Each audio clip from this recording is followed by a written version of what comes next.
Small dark room smelled of strange herbs and smokes. A single candle flickered, casting shadows on the walls. In the middle of the room sat a large black coffin. Daniel stared at it, his heart pounding. The old herbalist, dressed in a red robe, looked at him with cold eyes. His voice was deep and rough. "Your journey begins here," he said, tapping the coffin. "You will spend the next 7 days inside this." Daniel frowned. "Inside? For 7 days?" The herbalist nodded. "The devil does not give free gift. If he gives you a cap, he will come for your head." Daniel swallowed hard. He had asked for money, cars, and a big life. Now he had to pay the price. The herbalist handed him a small black powder wrapped in cloth. "Rub this on your forehead before you enter. It will keep your soul inside your body." Daniel's hand shook as he took it. His mind screamed at him to run, but he couldn't turn back now. He took a deep breath and nodded.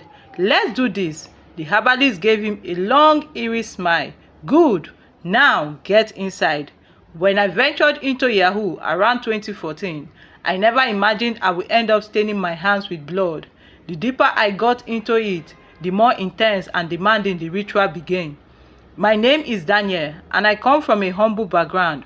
My childhood was decent. My father was a strict but loving man who raised me to fear God. He always said, "Hard work and honesty will take you far in life," but life had other plans. My father died when I was in my 3rd year at the university. His death changed everything.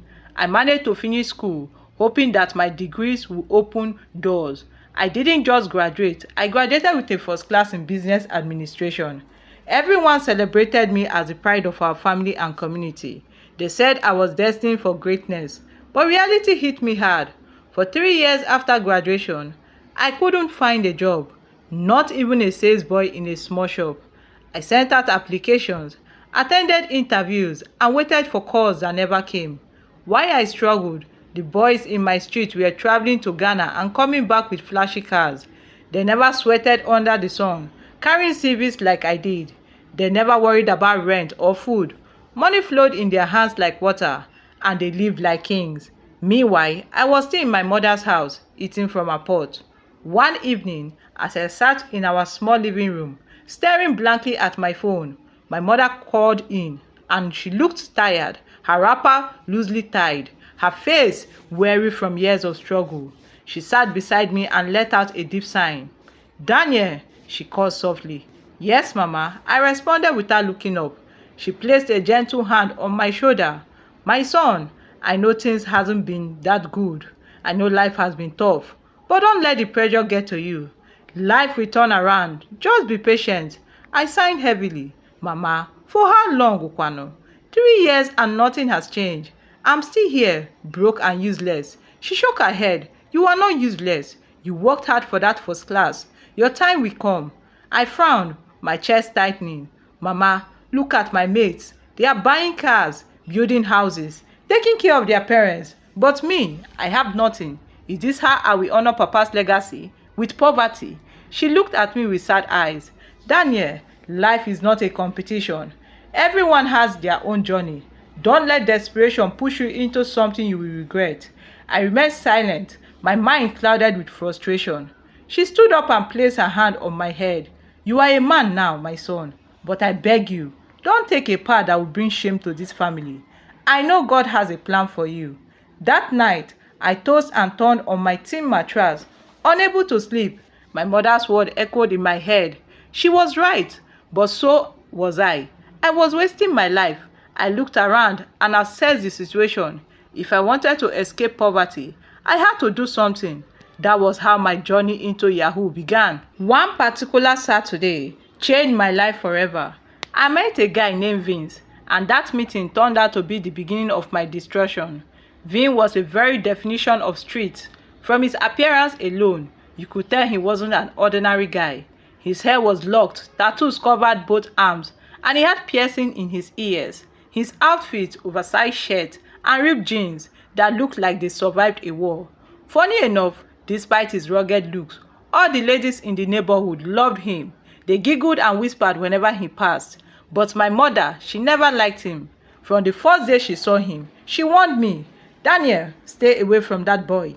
That one is bad news." But I won't lie, Vince was cashing out big time. He had flashy ladies, bike that he rode around like some sort of superstar. He always boasted that he didn't care for cars, but if he wanted one, he could get it at any time. Most of the guys thought he was talking big, but Vince wasn't one to let people doubt him for long. One evening, he shut everyone up as he pulled up in a wicked Lexus 350. My mother ran a small provisions shop in our neighborhood, and Vince was one of her regular customers. Occasionally, I helped her at the shop, especially when she was busy with other things. That day was just like any other day. Vince walked in to buy some foodstuffs. I greeted him warmly, served him and handed him his purchase. As he was about to leave, he turned to me with a serious expression. "Join me in the car. I need to discuss something with you." I hesitated for a moment before stepping out of the shop. I could feel my mother's eyes on me, but I ignored her. Inside the car, Vince leaned back in his seat, staring at me. "Daniel, what's going on? Aren't you tired of struggling?" He shook his head. "I see you every day, carrying your files around, looking for work. Aren't you tired of job hunting? Your peers are living in luxury, while you are still deceiving yourself." He swallowed hard, but said nothing. Vince smirked. "Look, as for me, instead of slaving for someone and earning a miserable salary, I rather bomb with my laptop." He tapped his fingers in the car dashboard.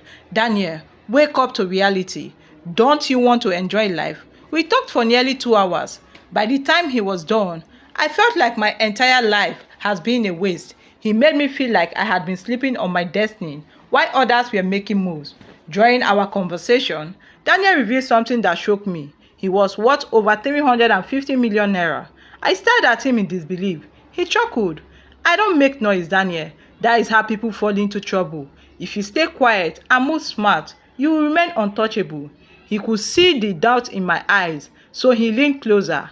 "If you are really serious about this life, let me show you what it means to cash out for real." I hesitated, but deep down, I was intrigued. That is how I locked up my mother's shop and joined Vince in his car. We drove from DCO down to Shell Road, finally stopping at Power Line. Vince honked his horn in front of a large compound. A gateman stepped out, observing us for a moment before disappearing behind the black iron gate. A few seconds later, the massive gate creaked open. As we drove inside, I was speechless. The compound was nothing short of a mini estate. Elegant duplexes filled the space, each one exuding wealth and sophistication. The car parked outside were nothing like the ones in my neighborhood, Mercedes, Range Rovers, BMWs. I couldn't help but whisper, "What are we doing here?" Vince smiled calmly. "Just relax and follow my lead. You are about to learn something new today." He parked the car and walked at the back of the door using a rear entrance. He knocked and someone quickly opened the door. Inside, the house was buzzing with activity. Laughter and loud music filled the air. Stylish ladies stopped in, sipping expensive drinks, while laptops were scattered all over the place.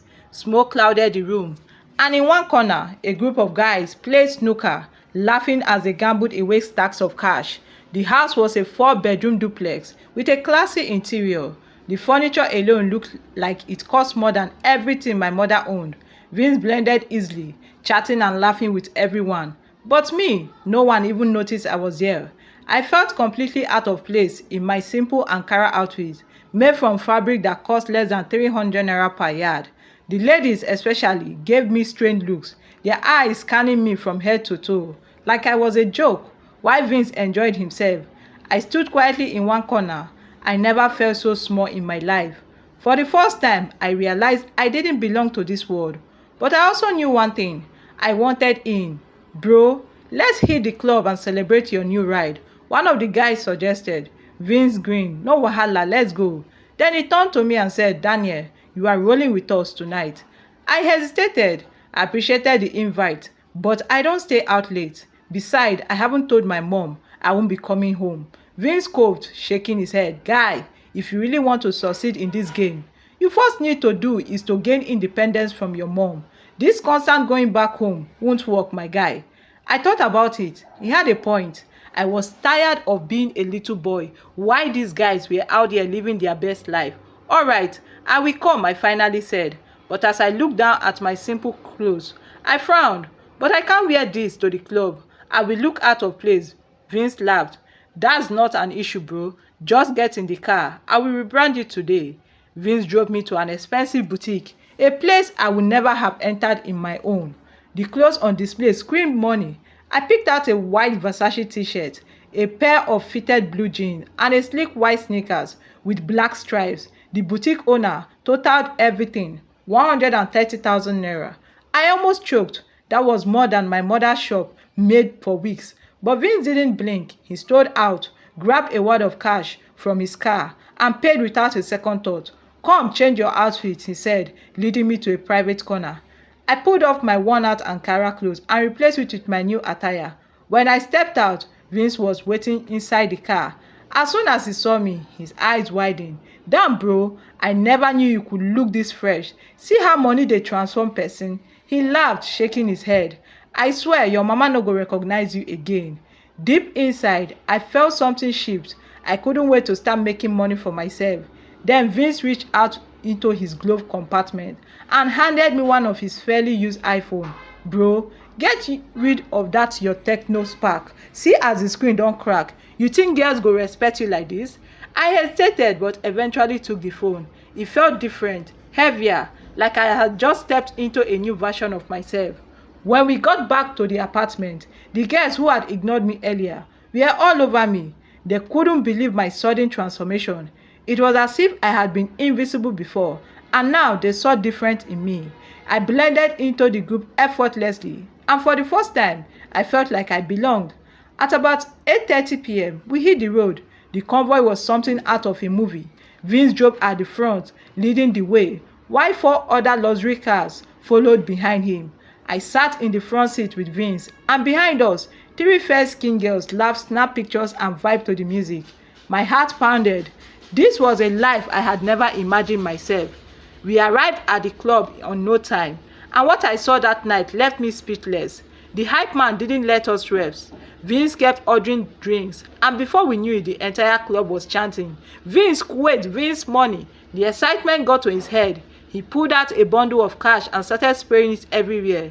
The crowd went wild. Then he called the hype man and handed him 100,000 naira, just like that, as if it was nothing.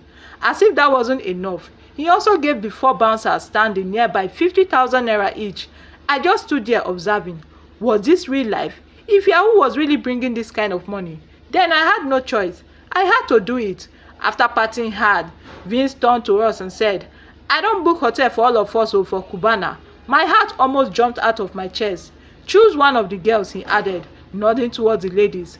I hesitated. I had never been in that kind of situationship before, but something in me knew that there was a lifetime opportunity. I took a deep breath and picked one. When we arrived at Cubana, everyone took their ladies and headed to their room. The girl I chose was beautiful. She had caramel skin, full lips, and a body that looked like it was sculpted. But as soon as we got inside, I told her the truth. I have never done this before. She burst into laughing. "Wait, oh, you mean to tell me say you be virgin?" I nodded, embarrassed. She shook her head. "Omo, in all my years of this business, I have never met someone like you. But no wahala, I go handle you like pro." After taking a bath, she pushed me into the bed and started doing things I have never seen in movies. My legs shook. The feeling was overwhelming. Everything was going smoothly until she asked me to give her head. I sat up immediately. Abomination. I can't do that. Never. God forbid. She rolled her eyes. "Which kind bush boy be this? You dey craze?" She tried to convince me, but I stood my ground. She eventually gave up. Then we got down to business. This wasn't a single style that the girl didn't try on that night. Doggy, cowrie, missionary, omo, I enjoyed myself to the fullest. The next day, Vince drove me home. As he dropped me off, he said, "I'm traveling for a while, but once I'm back, we move." I nodded. I was fully in now. There was no turning back. I expected my mother to bombard me with questions about my whereabouts, but she didn't. Instead, she just signed and said, "Daniel, no matter what, always pick my calls. I just need to know you are okay." I assured her that there was no problem, but deep inside, I knew the sun she had raised was already changing. The next Sunday morning, I was getting ready for church when my mother knocked on my door. "Daniel, Vince is outside waiting for you," she said. I was still in my boxers, so I asked her to let him know that I'll be out there in a minute. When I finally stepped outside, Vince leaned against his car, looking impatient. "Get in," he said. "I want to take you somewhere." I hesitated, "But I'm about to go to church." He smirked. "Forget church today, bro. What I'm about to show you now will change your life forever." Curiosity got the better part of me. I got into the car and Vince drove me straight to his personal house. If I thought this apartment at Power Lines was luxury, this place was something else entirely. The house was stunning, like paradise. The floors gleamed with polished marble, chandeliers hung from the ceiling, and there was a massive TV that looked like something out of a billionaire's mansion. Vince turned to me and said, "From now on, you'll be staying here. That is the only way I can guide you properly." That same evening, Vince handed me a brand new laptop and officially began teaching me how to bomb and chat my client. At first, my mother was strongly against it. "Daniel, this is not the life your father wanted you to live," she pleaded. "Come back before it is too late." But I had already made up my mind. When she saw that I wasn't listening, she eventually gave up. She stopped trying to convince me and only prayed for me instead. Vince was a great teacher. He taught me wholeheartedly, never holding back any information. He spent his money to buy the necessary tools I needed to succeed. But something felt off. Vince always cashed out constantly. Big money, luxury, non-stop alert, but me, nothing. I followed every instruction. I copied everything he did. I spent hours chatting up clients, using every trick he taught me, yet I hadn't made a single naira. At first, I thought it was just bad luck. Maybe Yahoo worked like that. Some people blew up fast, others took time. But after months of trying, I couldn't hold my frustration any longer. One night, I walked up to Vince. "Bro, what's going on?" I asked. "I'm doing everything you taught me, following every single instruction. How come you are the only one cashing out and I haven't seen a dime?" Vince laughed, shaking his head. "Guy, relax. This work requires patience. It's not yet your time. When your time comes, you will get tired of seeing money. Those who give up are the real losers." I nodded and pretended to understand. But deep inside, I was growing restless. 3 months into 6 months, then 6 months turned into 9 months. Still nothing. At this point, I began losing interest in the hustle. I started sleeping at night, something Vince hated passionately. "You sleep too much, that is why you can't escape poverty," he would say, slapping me awake. "Get up and get back to work." Vince even stopped sleeping in his own room. Instead, he stayed with me in the living room, watching over me like a street guardian. Sometimes I wondered if he had military training. He would stay up all night, working non-stop, his eyes never blinking. Eventually, Vince introduced me to drugs. I started taking tramadol, Rofinol and amnesia, and anything to keep me awake. It worked. I became more focused, working longer hours. But despite all this, I still hadn't made a single naira. Vince made sure I didn't lack anything. Clothes, food, gadgets. But I needed my own money. I needed to cash out so the street would respect me. 9 months into the game, something clicked in my head. Vince had more than 5 women consistently sending him money. He never missed a deal. Yet I, his own student, was struggling to make my first dollar. Something wasn't right. Determined to figure out the truth, I started paying closer attention to Vince. That was when I noticed something strange. Every night, exactly at midnight, Vince would go into his room, take a bath and reappear, wearing a flowing white jalabia. And the widest part, he never bathed during the day. No matter how much he sweated, no matter how hot it was, he would only take his bath at night. Somehow, one bath seems to sustain him the entire day. One Saturday, Vince and I attended a birthday party at a poolside venue. It was a lively celebration, music, drinks, and a crowd full of rich guys and beautiful girls. But Vince, he stood by the pool, avoiding it like a plague. Then something unexpected happened. A random guy standing close to the pool slipped, lost balance and fell against Vince, dragging him both into the water. The way Vince reacted that day was extraordinary. He screamed, furious beyond words. It was just water, yet he acted like it was an acid. Everyone tried to calm him down, telling him that it was nothing. But he refused. He turned to me and said, "Daniel, let's go. Now." The drive home was silent. I kept glancing at him, noticing the annoyance on his face. When we got to his house, Vince walked straight into his room and shut the door. That night, he didn't come out to work. His laptop remained untouched, his phone silent. The next morning, I overheard him making a phone call. Baba, it's not my fault. One girl pushed me into the pool. I'm not happy at all. I will come and meet you today. When he got off the call, he told me that he'll be traveling for 3 days. I wanted to ask him where he was going, but his expression shut me up. For the first time, I felt something cold settle in my chest.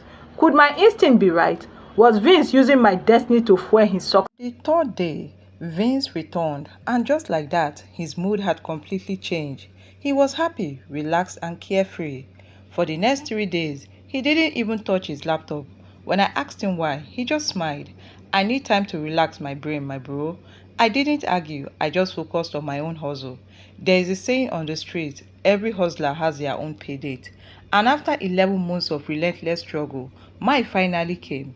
That evening, I was casually updating my client when I got a message from Freeborn, a client I've been chatting with for over 2 months. Honey, the inheritance money you talked about last night, I've given a second thought about it. I think I can work something out. How can I contact the attorney? My heart raced. Without wasting time, I followed up the format. I told Freeborn to contact my attorney and gave him an email and a phone number. Of course, the email and phone number belongs to Vince. When I told Vince about the day, he grinned. Now you are finally in the game. I have never seen Vince in such a happy mood before. To him, my hustle had finally paid off. That night, Vince began chatting with Freeborn. To our surprise, Freeborn instantly sent $20,000 via Bitcoin. As per our agreed formula, 50-50, Vince gave me $10,000, but then added another $5,000 from his own share, making my total up to $15,000. He smiled at me and said, normally, this money is nothing. I shouldn't even be pitying you, but I decided to give you a higher share because you need it more. But listen carefully. Now that you have made your first money online, there are some things we need to take care of. Also, I have somewhere important to take you to. I know they're still processing everything. However, I couldn't collect the money immediately because I had issues with my bank. Vince didn't hesitate. He went to the bank the next day, withdrew the money in cash, and when he got home, he dropped the entire bundles of Naira notes on the table. Then, he took his share and went into his room. I just stood there speechless.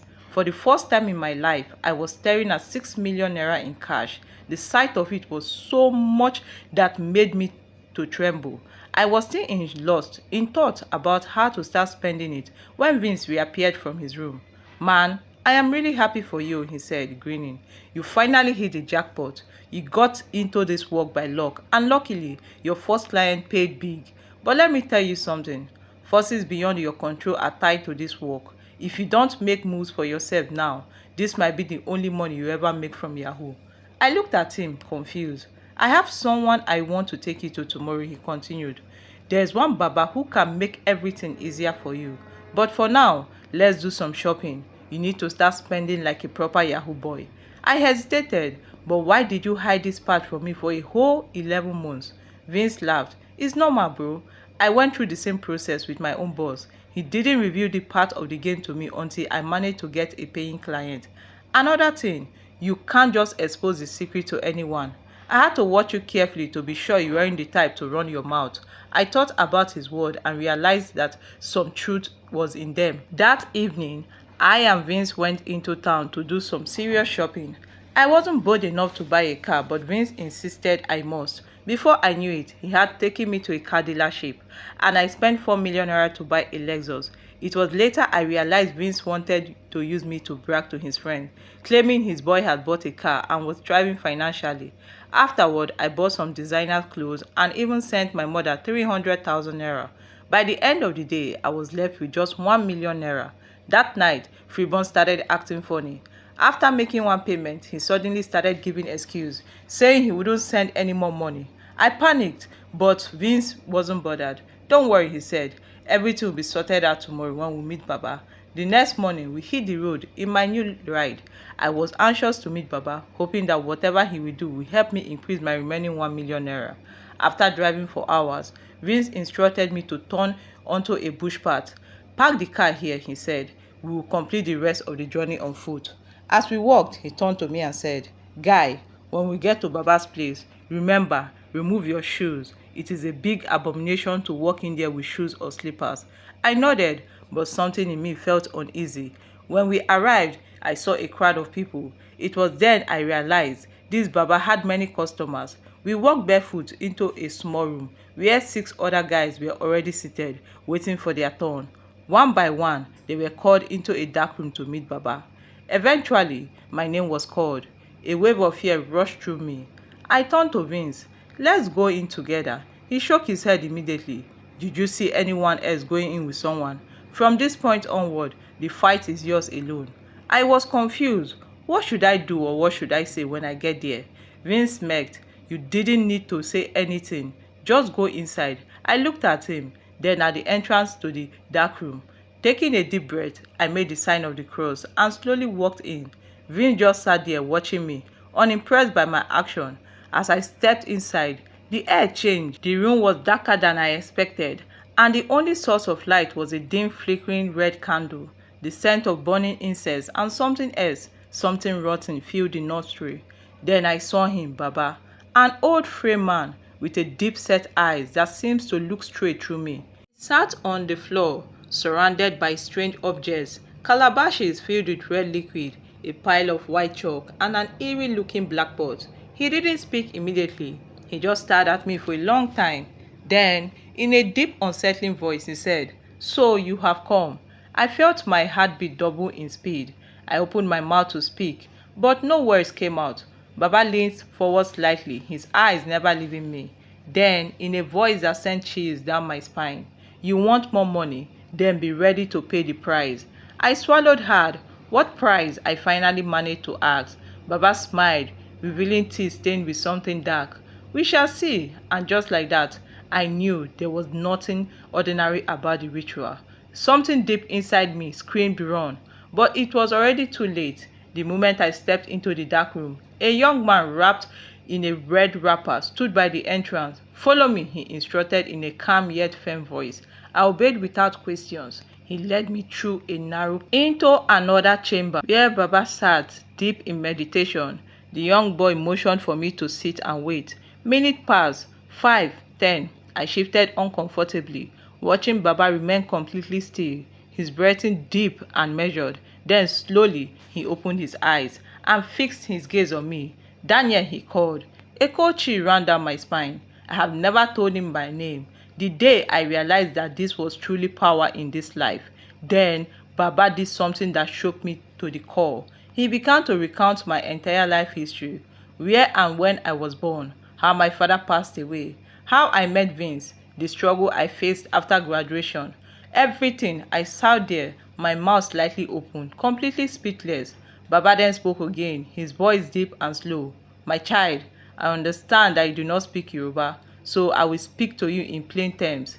There are forces in your family that are blocking your progress. For your success to be assured, you need to strengthen your hustle." I nodded, still in a state of shock. "You need charms to make things easier for you." He continued, "But before that, you must undergo a serious cleansing in my shrine.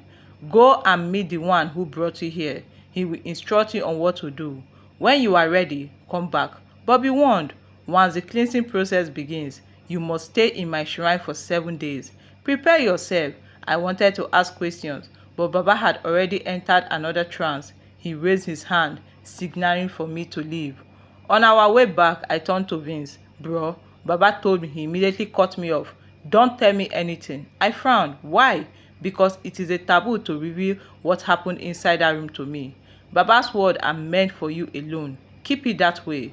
For the rest of the drive home, we didn't speak. Only when we stepped into the house did Vince turn to me. "Daniel, the street is deeper than you think. I have paid a heavy price to get to where I am today. I have shown you things I wasn't supposed to reveal. The secret I just shared with you, you will keep it between us." I looked at him and nodded my head. "I'm not a kid, Vince. I understand."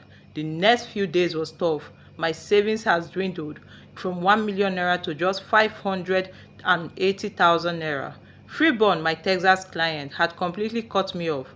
His sister had read our chat and warned him that I was a scammer, but he refused to listen. But after much conviction, he realized that I was a scammer. He refused to send another dime. I tried everything. I reassured him. I tried different formats. I sent emotional messages. Nothing worked. Eventually, he blocked me. I had no choice but to start hustling for new clients, but nothing was working. Day and night, I worked tirelessly, but no money came in. I felt as though Baba had placed a hold on my success, forcing me to return to his shrine. My money was reducing rapidly every day. I started panicking. Then on Saturday morning, I checked my account. 180,000 naira. I cried. At that moment, I made a decision. I entered my room, picked up my two shirts, two pairs of trousers, and my laptop. Vince has initially told me to bring my laptop during the cleansing process. I packed everything into my Gucci bag and placed it on the trunk of my car. I didn't tell Vince where I was going. I just drove off. As I sped down the road, my mind was racing. The radio was playing sweet music and I was vibing to the tune until they started playing God's Plan by Drake. I immediately changed the station. I didn't want to hear anything about God's plan today. Nothing was going to change my mind. After some time, I arrived at Baba's shrine. This time, Baba was waiting for me. He wasn't in a trance. He wasn't meditating. He simply sat on a worn-out wooden stool, staring at me. Once we start, there is no turning back, he warned. For over 20 minutes, Baba asked me multiple questions to ensure that I was fully prepared. I convinced him that I was ready. Follow me, he finally said. He led me into a room covered in red and white wrappers. At the center of the room sat a wooden object. Then I looked closer. I realized that it was a coffin, painted white. The entire room had an unsettling aura. Baba turned to me and said, "Your journey begins here. You will spend the next 7 days in this room. I will give you a white garment to wear." I was bathed in a silent ritual at the stream. I was made to recite words of rebirth as a calabash floated away, symbolizing my poverty leaving me. And then came the final step. Baba blindfolded me, handed me a calabash, and told me to eat everything inside. I didn't know if it was human flesh or vulture. Only God knew what I consumed that day. Then Baba instructed me to lie inside the coffin. A chill ran through my body. I hesitated. Was this really worth it? Baba's voice boomed through the room. "Enter the coffin." Slowly and reluctantly, I climbed inside. Baba then took a red ribbon, blindfolded me, and shut the coffin lid over me. Darkness, complete and utter darkness.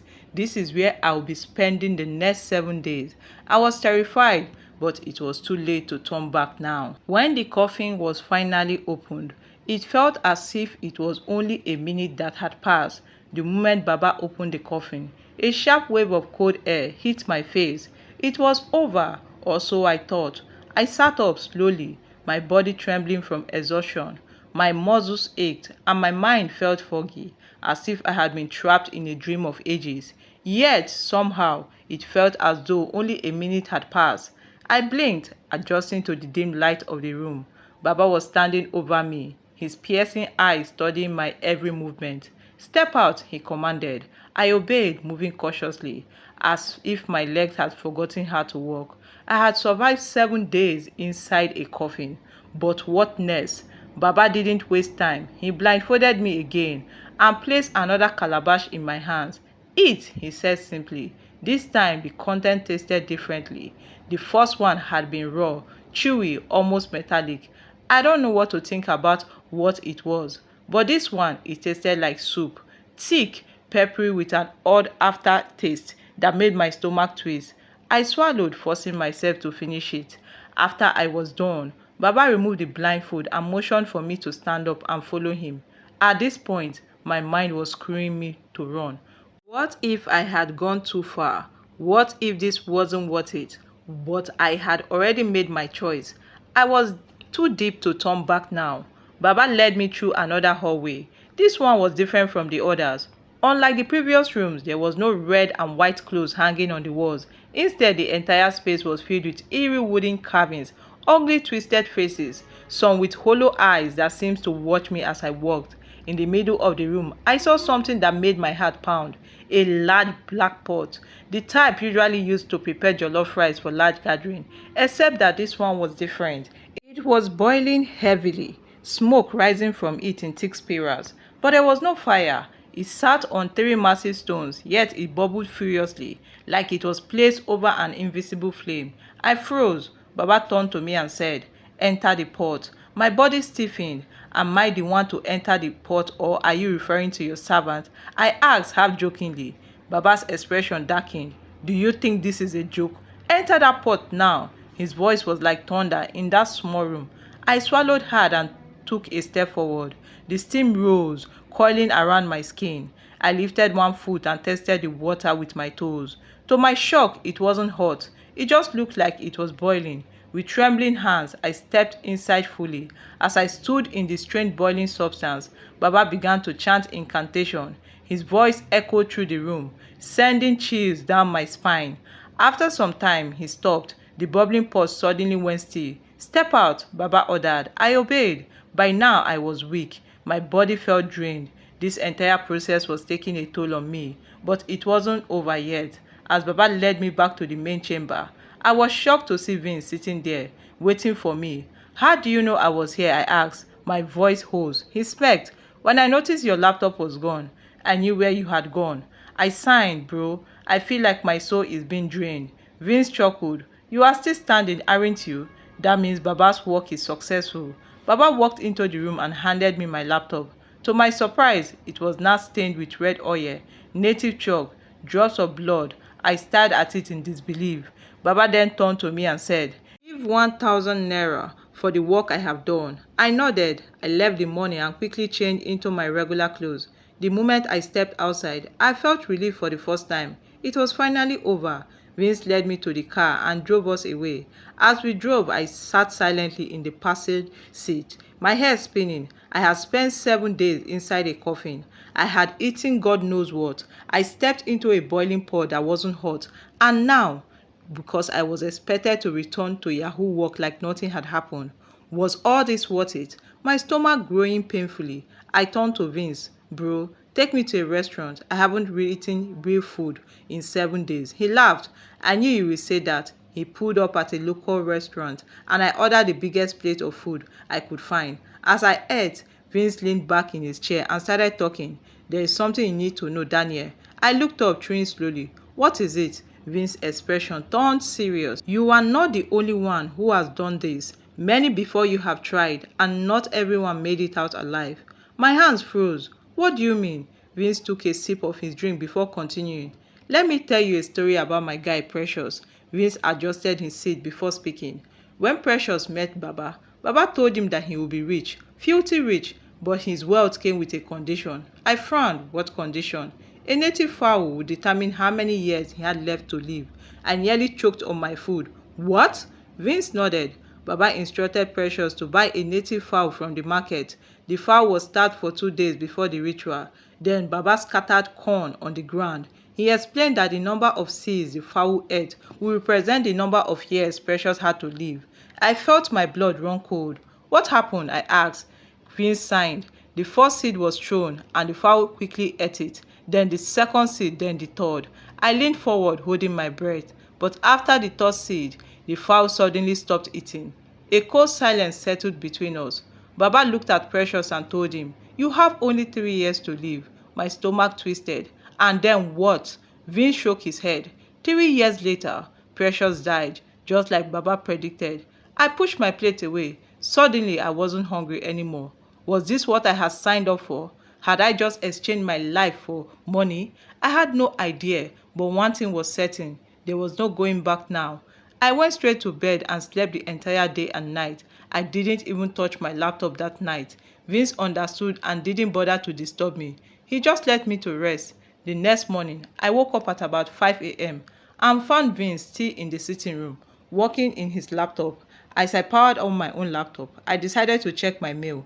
The first message I saw was from Freeborn in Texas. My heart skipped a beat. I clicked. The message read, "Daniel, please forgive me. I am really sorry. I should have never doubted you.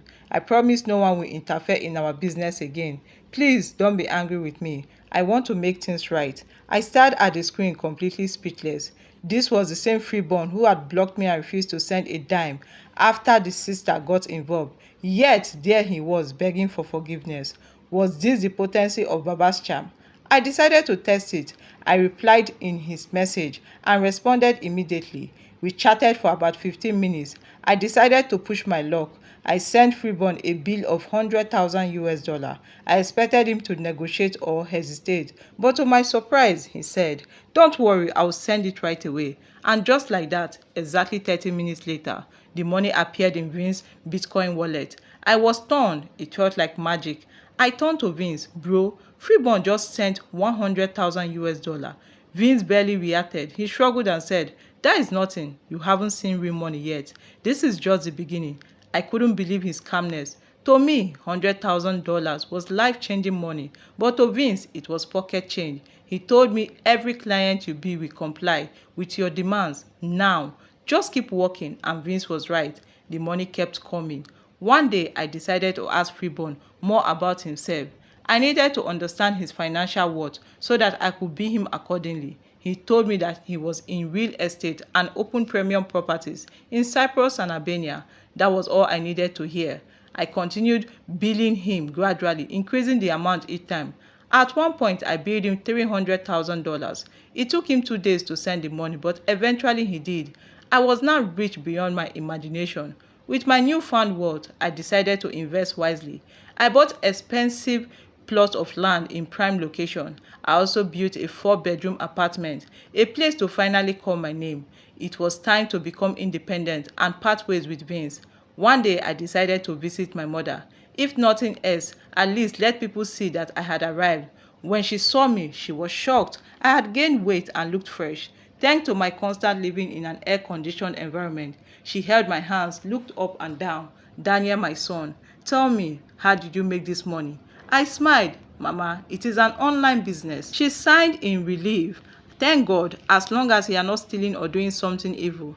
I nodded, avoiding her eyes. "Of course, Mama." I gave her 200,000 naira to support her provision shop and promised to check on her regularly.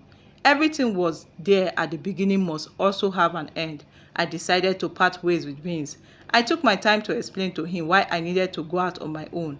I assured him that no matter what, he will always remain my boss. We parted on a good terms. I moved into my own house. I rented a large shop in town, invested heavily in laptops and phones, and began running the shop with the help of several female employees. I was now officially a CEO. One evening, after closing my shop, I was driving home when I started feeling sleepy behind the wheel. I tried to keep my eyes open, and before I knew it, bam! I had crashed my Lexus. The impact shook me to the core. That was the moment my troubles began. The devil truly is a bastard. At this stage in my life, I knew if anything happened to me, even by mistake, I had to consider the spiritual implication because I had struck a deal with the devil. That night when I got home, I wasn't feeling myself. I couldn't stop thinking deeply. What if what I did at Baba's shrine was the cause of my accident? What if it was a warning? I put the thought away, convincing myself it was just a coincidence. I needed a distraction. I opened my laptop and realized that Freeborn was online. As I stared at my laptop screen, my mind was racing. Was this the price I had to pay for wealth? Had I gone too far? Something in my gut told me that this was just the beginning of my problems, but I had already made my choice. And there was no going back. And then I asked Freeborn for an update, and he told me he had just sold one of his estates in Cyprus for 500,000 US dollar. But then to my shock, he said he could only send me $10,000. This was a man who only obeyed my command without even hesitation. A man who has sent me hundreds of thousands of dollars at my request, and now he was the one dictating to me. Could it be that the medicine that Baba did for me is losing potency and power? I couldn't bear it any longer. Immediately, I picked up my phone and called Baba. Baba answered right away. I took my time to explain everything, from my accident to Freeborn's sudden behavioral change. As I finished talking, Baba burst into laughter. His laughter sent chills down my spine. "Accept the $10,000 from Freeborn," he finally said. "The money will multiply, and you will see it." Then he ended the call. I sat there confused. What does he mean by the money will multiply? I didn't understand, but I decided to follow his instruction. I told Freeborn to go ahead and send me the $10,000. To my greatest surprise, he didn't just send $10,000. He sent 100,000 US dollars, but in 5 different accounts, making a total of 500,000 US dollars. At that moment, I understood. Many will call it grace, but I knew better. This wasn't grace, this was juju, and I knew that very soon I will have to pay the price. But for now, let me enjoy my life first. Humans will always be humans. Vince, the man I had always respected as my boss, suddenly started seeing me as a competitor. One day he called me. Daniel, I heard you crashed your car in an accident. Is it true? Yes, I nodded. It is true. He paused. Have you brought another one? I told him I hadn't. The moment I said that, I noticed something off his tone. He sounded mocking. I ended the call. Feeling challenged, early the next morning, I went straight to a car dealership shop. I bought an Acura ZDX for 8 million naira. But as I was about to make the payment, another car caught my attention. Toyota Tundra. How much is that one? I asked the dealer. 18 million naira, he replied. Without hesitation, I told him to calculate the total cost of both cars. I made the payment outrightly. I asked the dealer to drive the Acura behind me while I personally drove the Tundra myself. Vince is truly silly. The street will always remain the street. There is this saying, only an elder with wealth is celebrated and honored by children. After purchasing my two cars, I started gaining respect from people. If only Vince knew how much I had in my account, he wouldn't have mocked me. But you see, everybody's luck is different, and in life we all have to pay for our sins separately. Over time, Vince began distancing himself from me because I was becoming too successful for his likings, and that is how human beings are. Those above you never want to see you rise to their level, let alone surpass them. As I grew richer, something strange started happening. Freeborn started getting poorer and poorer. His messages became less frequent. The money he sent reduced drastically. It was as if his luck had shifted to me. I spent my money both wisely and foolishly. Wisely because I invested in properties and businesses. Foolishly because I sometimes bought things that held no value.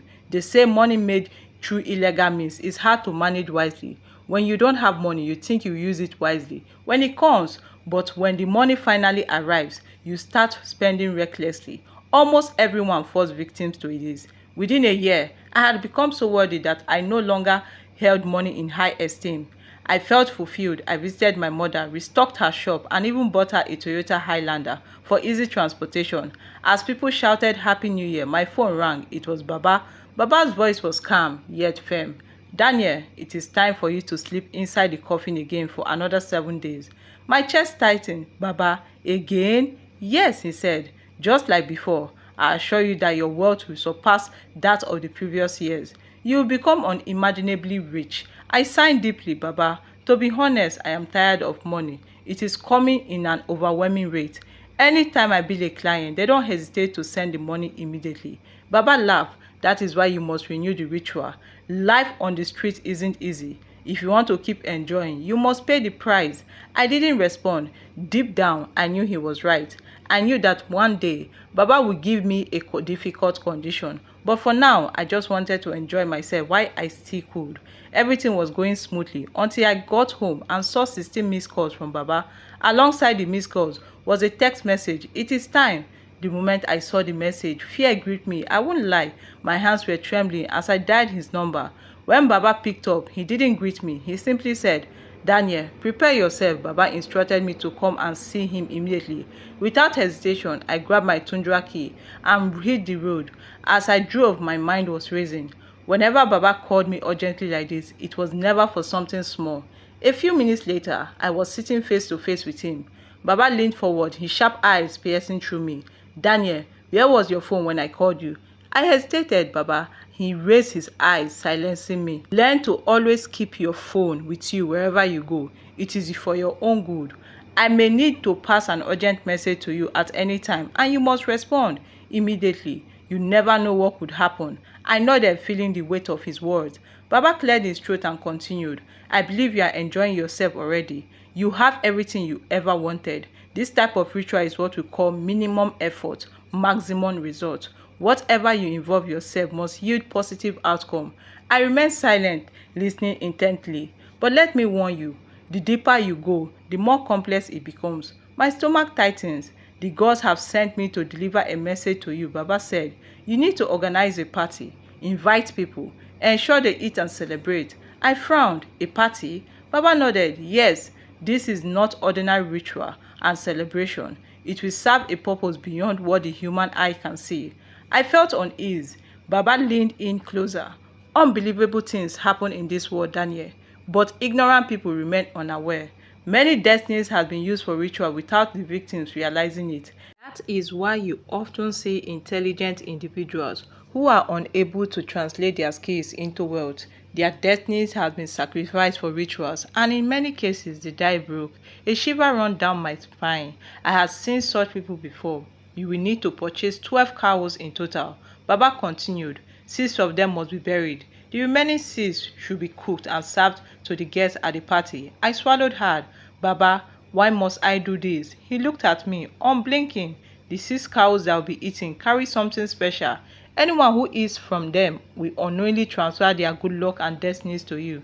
However, you must not eat from these cows. Under no circumstances should you touch their meat. I felt my heart pounding. But Baba, not everyone's destiny can be taken, right? I asked, my voice barely above a whisper. He chuckled, not everyone. Some people are spiritually strong, but for the remaining 80%, their luck and destinies will be transferred to you, one by one. I sat there, speechless. Baba signed, tonight you must sleep in the shrine. You will enter the coffin again till dawn. At that moment, I felt like I was no longer in control of my life. It was as if I had become a puppet, obeying Baba's every command without question. After completing the night ritual, I drove home the next morning, my mind racing with thought. I had to figure out a way to organize a massive party that would attract a large crowd. Then an idea struck me. Immediately I drove to my mother's shop. Growing up, my mother always lamented that she couldn't give her late father a proper burial because he passed away while she was still a young girl. I suggested that we should host a grand memorial service for him, one that would be talked about for years. My mother was overjoyed. She quickly started making preparation, inviting people from all over. Everything was falling into place perfectly. I bought the 12 cows and purchased a piece of land where I dug a large hole in the center. I buried the 6 cows there, just as Baba instructed. The burial date was set, and my mother made sure to spread the word far and wide. The day of the event arrived. The crowd was massive, far more than I anticipated. The 6 cows were cooked, weren't even enough to feed anyone, but I made sure not to eat from them. Instead, I had already prepared separate goat meat for myself to avoid any suspicion. The event was grand, and by the time it was over, I felt like I had fulfilled Baba's request perfectly. But things started to change. Baba's never-ending demands. After the burial, Baba's demand increased drastically. Every week we had a new request. Bring this, bring that. Sleep at my shrine. Do this ritual at midnight. Bathe in this. Drink that. It felt like I had lost control of my life. I was no longer Daniel. I was now just a tool at Baba's disposal. One Friday, I was sitting in my mansion when my phone rang. I picked it up. Daniel, your mother has been rushed to the hospital. I stood up fast. That chair fell over. How? What happened? What is going on? I asked frantically. The caller didn't have more detail, just that my mother had collapsed suddenly. My heart sank. I couldn't bear the thought of anything happening to her. She was all I had left after losing my father. I quickly grabbed my car keys and rushed towards the hospital. As I was driving, my phone rang again. Baba, I hesitated. I didn't want to answer, but the call came calling again. My hands trembled as I finally picked up. Daniel, Baba's voice came through. Eerie calm. I swallowed hard. Baba, my mother, she's in the hospital. I need to get to her immediately. Baba sighed deeply. Calm down. Don't let emotions cloud your judgment. My grip on the steering wheel tightened. Baba, what are you talking about? This is my mother. She's all I have left. Baba's next words sent chills down my spine. Daniel, you must make a choice. My breath hitched. What choice? I whispered. Baba's voice drooped lower. Come to the shrine immediately. I felt my chest tighten. Baba, are you mad? My mother is in the hospital fighting for her life, and you want me to come to the shrine? There was a brief silence. Then Baba said something that froze my blood. Daniel, your mother's condition. It is not natural. If you don't come down now, she will die before you reach the hospital. My entire body went numb. Was Baba telling me the truth, or was it just another trap? I had to decide. Do I drive to the hospital, or do I turn around and go back to Baba's shrine? At that moment, I knew that my life would never remain the same. Baba's voice rang in my ears, firm and unwavering. Don't you dare go to that hospital to see your mother. If you do, your mother and 3 members of your family will die. Don't say I didn't warn you. Before I could say a word, he ended the call. I slammed my foot on the brake pedal, bringing my car to a sudden stop at the corner of the road. My hands trembled as I gripped the steering wheel. What kind of trouble have I gotten myself into? My mind raced in 1,000 directions. Just as I was trying to process Baba's word, my phone rang again. It was Baba. I hesitated before answering. You must not contribute a single naira for our hospital bill. Baba's voice came through. You must not help in saving her. Do not even try to discuss this with anyone, because if you do, you won't even remember the way to my shrine. Consider yourself warned. The line went dead. My heart sank. I gritted my teeth, grinding my phone so tightly that my knuckles turned white. What kind of life is this? What kind of mess have I put myself into? Before I could process everything, my phone rang again. This time, it was a different number. I answered, my voice hoarse. Hello, a calm professional voice responded. Good morning, my name is Dr. Chris. I am calling in respect of your mother, who was rushed to the hospital a few minutes ago. I would like to. I couldn't listen. I couldn't take it. Before the doctor could finish, I dropped the phone inside my car. Tears streamed down my eyes. I felt overwhelmed, trapped in a nightmare with no escape. Please pray that you never find yourself in such a situation. I had plenty of money, but I couldn't pay for my own mother's hospital bill. I didn't want to disobey Baba, so I turned my car around and drove back home. Days passed. My mother was abandoned at the hospital. Her condition worsened. She lost weight rapidly, growing weaker by the day. People in my street started gossiping. How can Daniel spend millions in the club but refuse to pay his mother's 300,000 naira hospital bills? Rumors spread like wildfire. I ignored them all. I couldn't even visit her. Eventually, my extended family intervened. They took my mother from the hospital and brought her back to the village. I had already accepted that she was dead, but to my greatest surprise, they managed to revive her. Then the worst happened. They told her everything, that I was the reason for her sickness. And the worst happened. They told her everything, that I was the reason for her sickness, that my money was not legitimate, and that if she wanted to live, she had to stay away from me. That was how I lost my mother's support. She stopped picking up my calls. To make matters worse, she left the house I built for her. She packed her belongings and moved back to our village. She said she would never return. My own mom started running away from me. She now saw me as a demon. I loved my mom deeply, and it pained me that we no longer communicated. Determined to make some connections to home, I bought a piece of land in ABK and built a decent home. I told myself that even if my mother never forgave me, at least I will have a place to relax whenever I visited. I also hired 2 aboki men to maintain the house and compound, ensuring everything remained in good condition. At this point, I was more focused on maintaining my wealth than anything else. Baba had always warned me, if you are into Yahoo Plus, always confirm whether a woman was on her period before sleeping with her. I followed the rule religiously.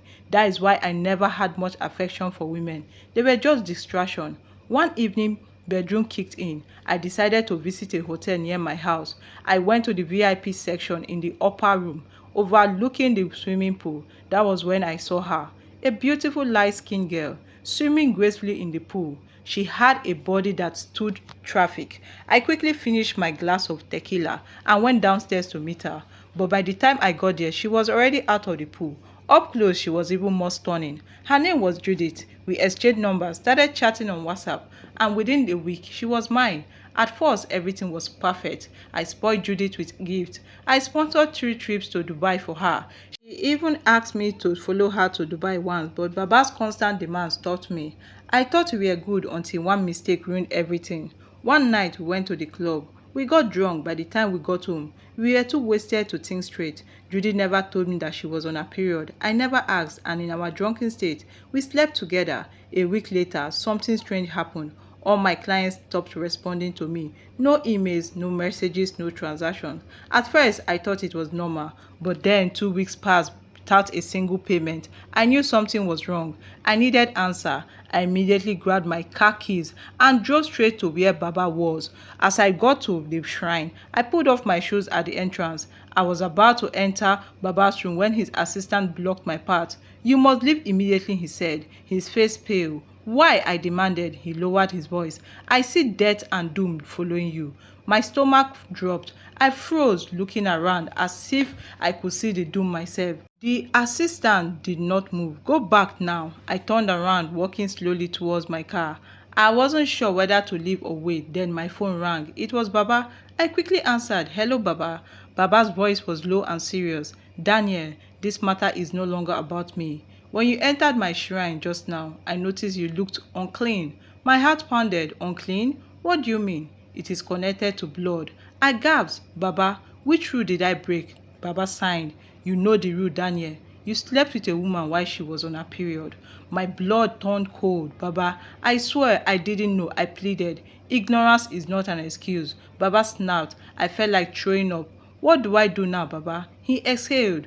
"Bring the girl to my shrine. You both must be cleansed." I hesitated. "Baba, Judy doesn't know that I am into Yahoo Plus. How will I convince her?" Baba's demeanor changed. He stood up abruptly. "Leave my presence right now. I am giving you 7 days to bring her here. If you fail, your suffering will surpass that of Job in the Bible." His voice thundered. I turned and ran out of the shrine. I had 7 days, or my life was over. I walked back to my car and started driving, but my mind was filled with too many thoughts. How am I going to convince Judith? What if I explain things to her and she exposes me to everyone?